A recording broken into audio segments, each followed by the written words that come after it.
Hi everybody. I'm so sorry this video took so long to do, but I'm doing this next workshop that was March 6th at the Oak Cliff Cultural Center, and this topic this time is comidas de Mexico. Specifically, the foods that we have in Mexico, los platillos de Mexico, that originate from pre-Hispanic times.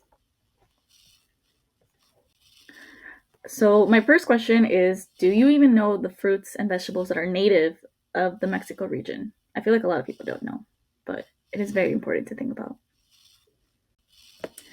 For those of you who don't know, maíz, obviously, right? Corn is very, very big in our community. Tortillas de maíz, tlacoyos, huaraches, cosas así. Tomatoes, squash is what it is in English, but in español es calabazas. Cacao, vainilla, chili pepper, nopales, tunas, que en inglés es prickly pear fruit. Y es algo que se confunden mucho los chicanos o la gente que habla en español e inglés por lo mismo. Pero mango, papaya, creo que escribí mango aquí 2 veces, pero perdóname. Jícama, amarant, frijoles, chile poblano. Y perdóname otra vez si repetí unas cosas. If I repeated some things, please forgive me. There's a lot of things on the list, and I think I might have accidentally repeated some. Now, what are some of the food dishes that come from Mexico during pre-Hispanic times? So we talked about the fruits and vegetables, and I want people to actually think about, like, is a taco even from pre-Hispanic times? Is tracoyos, is tamales, is picadillo, like, what is it? And how can you tell the difference between Spanish influenced food and Mexican pre-Hispanic food? Like I said, the Spanish had the ability to have cheese because of something that I will explain in my other video, because I feel like people don't understand the fact that we are lactose intolerant. But anyways, we have picadillo, cheese, chorizo, pollo, y puerco. Those were the meats that we didn't have in Mesoamerica or pre-Hispanic Mexico. But the things that we did have over here on the right was tamales, atole, mole, tacos, tejate, micatole, pulque, cacao, caldo de piedra, pozole, chapulines, chicatanas, sopes, gorditas, huevos de iguana, iguana eggs, chiles rellenos, nopales, tacoyos, escamoles, y uchepos. And I know a lot of people who speak English may not have understood me, but that's the proper way to pronounce it. As I said before, maíz or corn is something that is very staple. It's a very big component of the Mexican cuisines, but I feel like people don't even know that maíz comes in different colors. Actually, the corn that is produced in the United States, the yellow one, is the least nutritious corn out of all the types of corn. So as you see these corns in this picture, actually, there's also blue corn, which you'll see later in pictures of why certain dishes are like blue tortillas, because that's how it actually is. And so yellow tortillas, that's tortillas amarillas, they're the most processed ones and the least nutrition. The United States is heavily, heavily, heavily the most prominent in producing the worst type of food for the people. And so that's one of the reasons why las maíces allá, like if you go to an actual ethnic restaurant and you go over there in touristic places in Mexico or even non-touristic places, you can tell how authentic it is by the type of corn that they are giving you. That's the corn that's making, las tortillas, las gorditas, el tracollo, el huarache, la tole, all of that. So you can tell by the color of that it is. Like I said, maíz is a very, very big part of our Mexican diet, or pre-Hispanic Mexican diet. So we have atole, which is kind of like here in the little picture that you see that's in that little orange cup. Tamales, right? Maíz, just regular maíz to make all sorts of things in the kitchen. Elotes, esquites. I realize people don't know what esquite is, but it's elote en vaso or corn in a cup. But that's how you say it in la Ciudad de México y pues Xochilanga. Así que esquites, tlacoyos, pozole, tlayudas, gorditas, y uchepos. All of those come from pre-Hispanic times. The only reason now that they have the component of meat is because of the Spanish influence of the conquistadores, of the colonial times, because that we are still in. So be very, very wary of it, because some of the things and some of the people who make tamales in Mexico, they don't have meat, but they're still really delicious. And again, they're the most authentic ones out there.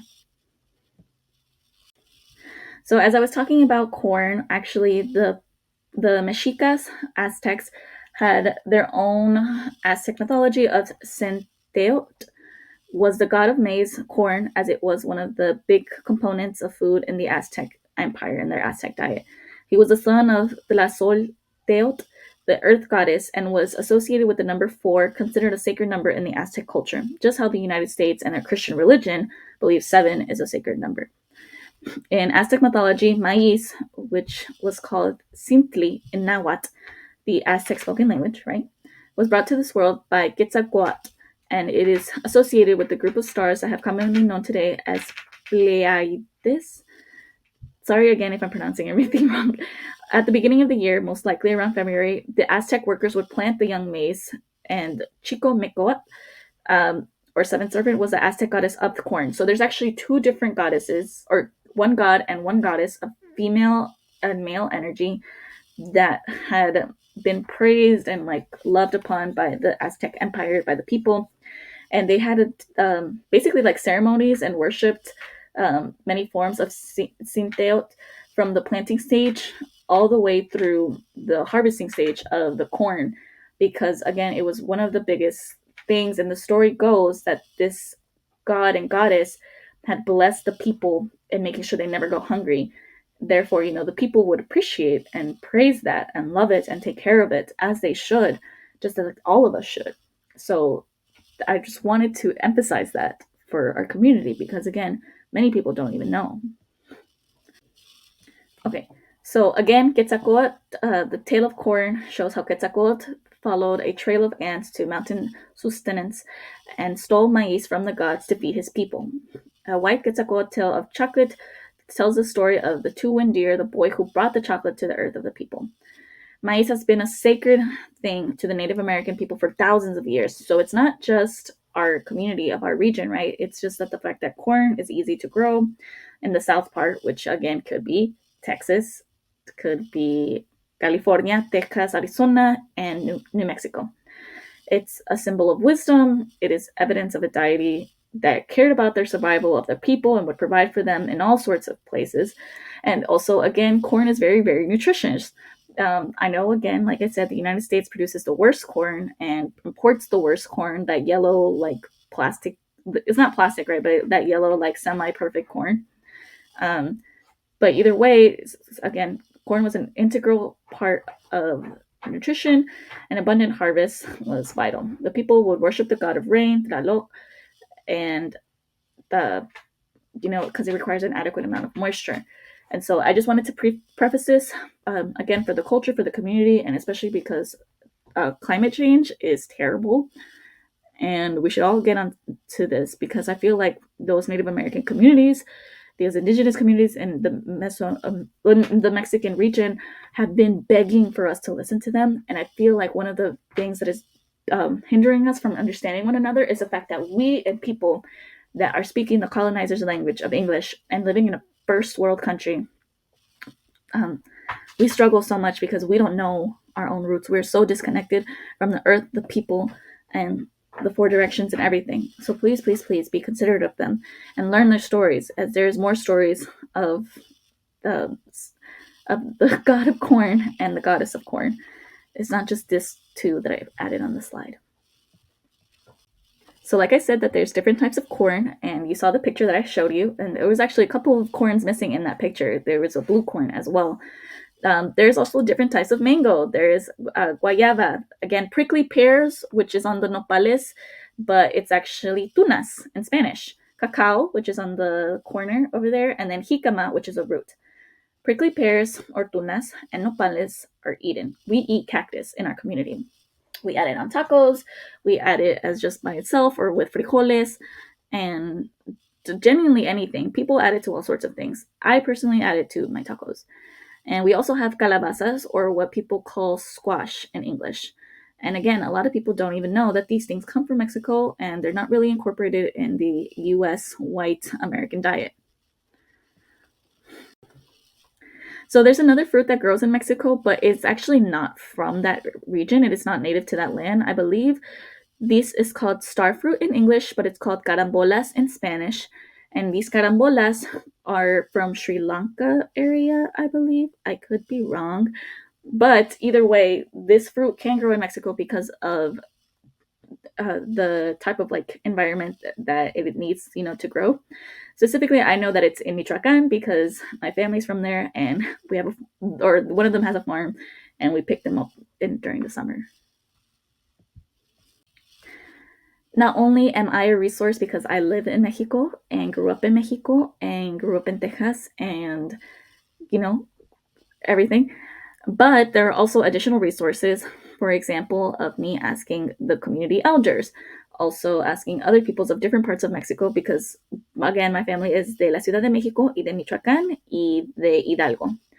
Así que yo conozco todas esas partes, pero también hice el esfuerzo de buscar más información por el Internet. I had also discovered or researched additional resources in order to like corroborate and understand my history, my story, and my ethnicity through these dishes, through online resources, because I wanted to make sure that I was very, very considerate and very well informed by putting this presentation together. Again, this is another resource because every region has different pre-Hispanic dishes that they practice and still incorporate. The last one was from Oaxaca, and this one's from Tlaxcala.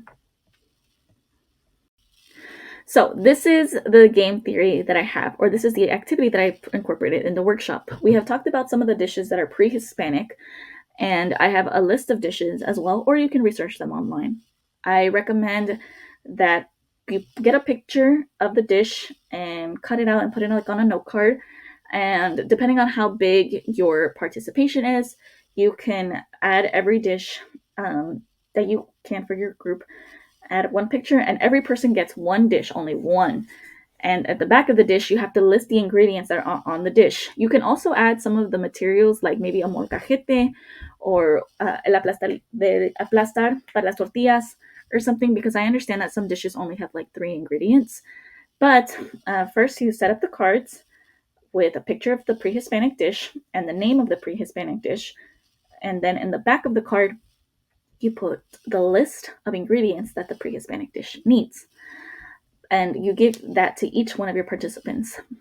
And not only that, you will either have pictures of the different types of ingredients around a room, different stations and everything. So maybe one with corn, with guayaba, with diferentes tipos de tamales, uchepos, all those types of ingredients for your group to really go and try to collect them, like collecting them in a basket or maybe even just a little paper bag, so that at the end of the group like activity, you can all present and hopefully, you learn something new, because again, tamales did not have carne during pre-Hispanic time. Uchepos, the same thing. It doesn't have carne. Y son dulces, so they're a little different.